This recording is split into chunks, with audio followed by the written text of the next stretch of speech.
This is the Yamaha U1R upright piano made in Japan. It has this nice long music desk which is about the size of 3 pages of sheet music if you print them like I do.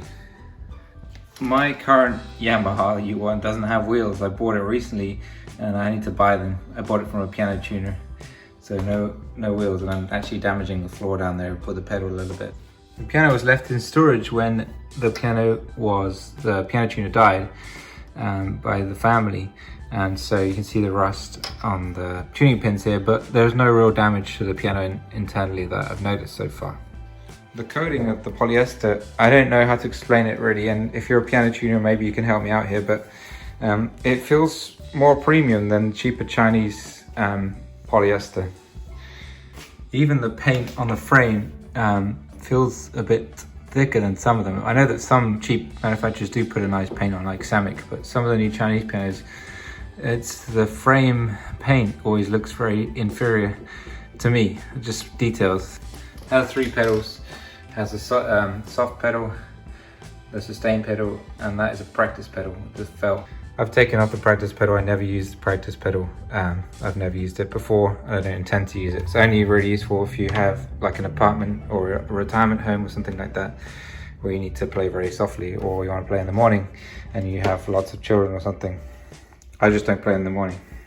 One thing I would say is just really simple thing really, but the cabinet is very easy to take off as a piano tuner. It came off in about 5 seconds. So this piano was played quite a bit. It was a piano tuner, so they played a bit, but not that much that the hammers are worn to the point where they don't feel like I need to reface them or tone them. Tone is lovely on this piano, and it's the U1R. The tone is perfect for me.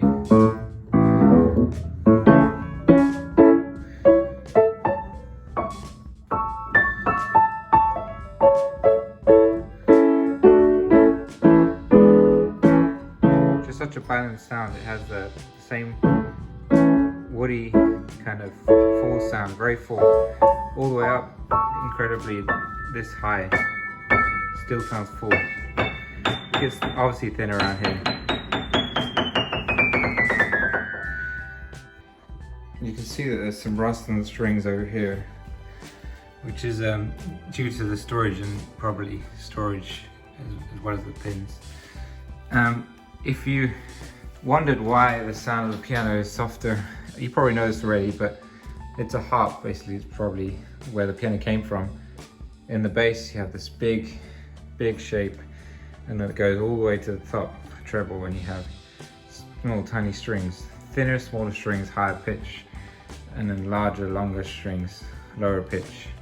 And when you get to the bass, it's wound around steel, and that's why you get easier to get a big sound in the middle, bigger hammer as well, and then around this section, huge hammer down here, smaller up to there, tiny hammer up there, but that's why you get a smaller sound. But they've done a good job of shaping, somehow they shaped the soundboard or the bridge to make it sound full, all the way up to about there. It sounds full up to about there. So it's a good construction. And also the break point, which is the point where the hammer changes from one side to the other, it sounds good. So that's a good sign of construction too.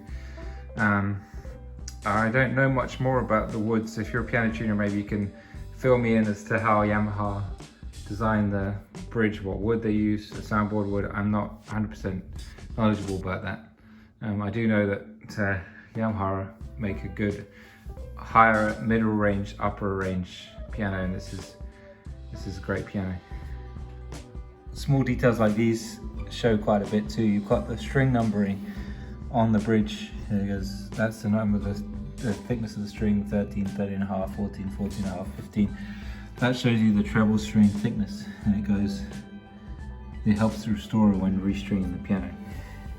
Something I've just noticed on this piano, which I've noticed a lot in Yamahas, especially here, I don't know if that's common in European ones, or Japanese ones, sorry.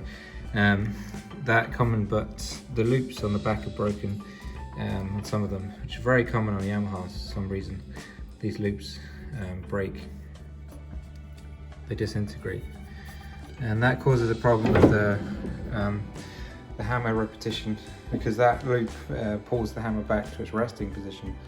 So that's a very typical problem, and something that if you buy a second-hand Yamaha from a private seller or a dealer who doesn't restore, then you will find that maybe you need to get those loops changed, and bear that in mind for the costs.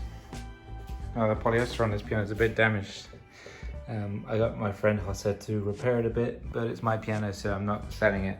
So it's not necessarily something I'm gonna do for now. So I put the piano back together, and I'm gonna play it a bit for you and see what you think.